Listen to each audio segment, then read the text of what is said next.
Greetings YouTube, Joe here with Culination Media, and welcome back to another episode of Pokemon XD Gale of Darkness. This is episode number 54, and in this episode, we begin by searching for Mackin in the Kaminko Manor, as in the last episode, we defeated Shobin and did some exploration on the right side of the manor, and now this time we're going to be going through the left side, and there's an elevator over here past the room where Kaminko previously would not let you enter. Once you take the elevator down, you can obtain the rare candy in the chest over in the top left hand corner, and Mackin is just hanging out looking at the Robo-Kyogre kind of in the center outside of the entrance of the elevator itself. So all you have to do is go over and talk to him. He called it useless scrap and demanded that I haul it away. He's talking about the Robo-Kyogre. But he thinks it's going to be useful, but it's kind of hard to figure out how this thing could be of any use. Anyway, let's explain what's going on to him, because we have so much we need you to do, man. You need to get to work on this scooter so we can get out to the desert. So, you want me to modify your scooter for desert crossing performance? That's right, my friend. Fine, let's do it. I'll modify your scooter. Good deeds shouldn't wait. Let's head back to the shop. And after the little cutscene and the fade out, we are back at the parts shop in Gadian Port, and he has converted our scooter into a hover scooter, so we are good to go, and we'll be able to get out to the new location on the map. Before we get to the new location, however, there's a couple of things that we need to do, so we're not going to be doing any of that desert stuff in this episode, that's for sure. First of all, we have a Pokemon that we need to purify. And in fact, not only do we have one, but we have three. And the first one is Swinub, who we caught in Phoenix City. He was from the guy that was disguised as the old man outside of Phoenix Stadium on the stairs. Swinub is a ground and ice type Pokemon. He's going to regain the moves Ancient Power and Charm, both of which are moves that they don't normally learn, so it's pretty cool, and Swinub can make a great addition to pretty much any team except for mine, because I already have a Pokemon that has Ice Beam. So moving on, second Pokemon we're going to be purifying is Grimer, the pure poison type. We caught him inside of the Phoenix Stadium as well, and he's mostly used for walling, and I'm not that interested in him, even though he does come with the move Sludge Bomb. I'm just not a fan of Grimer and Muck, and that's why I'm not going to use them. I'm going to stick with Crobat and Golbat and all them, because I just think that they are much more useful. Anyway, moving on, we have another poison type here, but it's also primarily a grass type, and that's going to be Roselia. And Roselia really isn't as good as it is post 4th generation, because, well, I guess it's post 3rd generation, because in the 4th generation its evolution was introduced. Brain fart there. But Roselia does have some of its uses, but its stats just are not high enough, and it's too fragile really to use on a decent team. So I'm going to be skipping it, even though I don't have a grass type Pokemon. And besides, I already have a poison type anyway, so yeah, that's how I justify that. Let's get Lunatone in here. We'll put him in set 3, and we'll point him towards Gulpin since he's part psychic type, and that gives the advantage there. Perhaps we can finish off set number 7 here, and that would be awesome, because we're like maybe halfway through the actual storyline, maybe a little bit more, but to have 7 out of the 9 sets completed already, that would just be awesome, because that's going to make things so much easier in the later stages of the game, and things will just go by so much faster. And we'll be having to come back to the purifying chamber all the time to purify Pokemon. It'll be kind of ridiculous for a while, especially once we get to the point where there's 2 per battle. Okay, well anyway, now that we have that set complete, we are actually going to go on another little side quest, and that is over to Mountain Battle. Alright, here we are at Mount Battle, and it's been a while since we've been here. We've been doing everything but Mount Battle.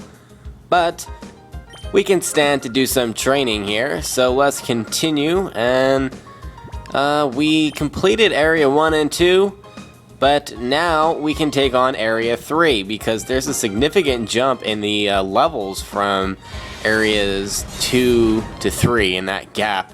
And it goes from like the high teens all the way up to, I think, high 20s, just right away with no gradual increase like what the rest of Mount Battle tends to do. So because of that big increase, we had to wait a while, but now we are more than prepared to take on this area. It shouldn't be too difficult. This guy, I remember, has a Raichu, and just a Raichu. And I think it's at like level 27 or something around there. And if you're not prepared, if you're severely under leveled, this Raichu is going to kill you because it's ridiculous. It's actually a pretty good Raichu. It is at level 27. It's probably going to be the fastest thing on the field, and it is. It likes to spam double team before it begins actually attacking, and I think it might know Thunderbolt. I'm hoping not. I forget what electric move it does know. But just the double team alone can really put you in a bind. I don't understand how Sand Tomb even hit there, because Sand Tomb doesn't have the best accuracy to begin with. And I was able to hit it on the first try despite the double team, but I'm not going to complain. Raichu goes for the slam, which doesn't do that much damage. I mean, Raichu doesn't have that much in the way of physical attacking power. And we're able to get a flamethrower off, which also hits it somehow, and it's going to knock it out. And I got really lucky in that battle. The double team did not affect me at all, especially with the first Sand Tomb. But again, I am not complaining. That does it for zone number 21. And I think, obviously, because it took so long into this episode before we actually began Mount Battle, we're not going to be doing the whole area in this episode. I'm going to split it up. Probably stop after Area 23, or not Area, Zone 23 or 24. And then pick things up again and finish it off in the next episode. And we'll see from there if we can attack Area 4, if we want to wait on that. Anywho, we're going to start with Golbat and Trapinch this time against Togetic and Goldeen. We've seen Goldeen a couple of times. It likes to use Horn Attack, Supersonic, Water Sport, moves like that. It also knows Peck, which can be kind of interesting if you're using grass types on it. But it's not that dangerous overall. The one thing you do have to watch out for is that if you want to use fire types on Togetic, make sure you knock out Goldeen first. Togetic is a Pokemon that we have not seen yet, I don't believe, or at least I don't remember talking about it. Goes for the Sweet Kiss there, so Golbat is confused, which kind of sucks. And Togetic is just mainly an annoying Pokemon, that's what it comes down to. It's very defensively based, it doesn't have a lot of firepower or anything like that.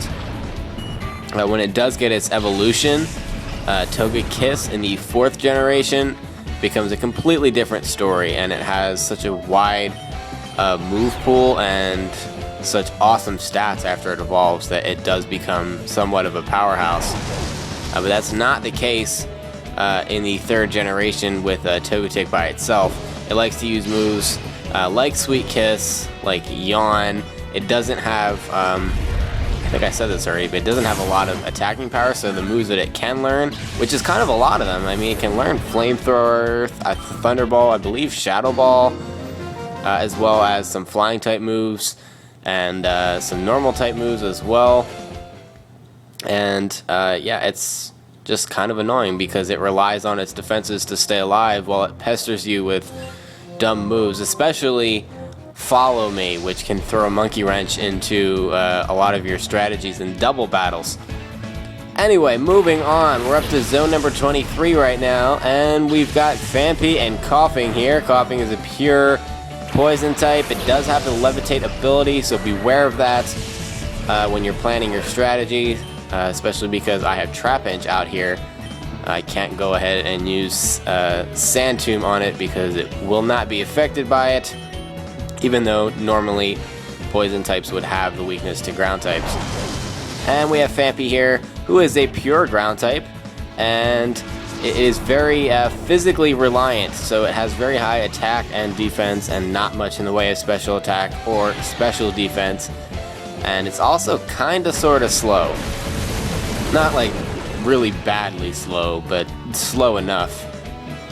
And the main threat to watch out for in this battle is the poisoning from coughing, honestly, because this battle really isn't that hard of a battle. Phanpy isn't that much of a danger. It likes to use, was it Tackle or Takedown? I think it also has Odor Sleuth. Nothing that you really need to be worried about. Although he does have a pretty high attack stat, so Takedown can do a little bit of damage, but he also takes recoil from it.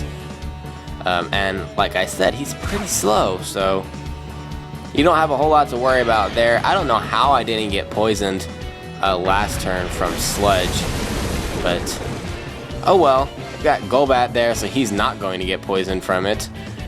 We use Bite, and that gets rid of Phanpy after what seems like forever. I mean, what did that take, like 3 or 4 hits? It's kind of ridiculous.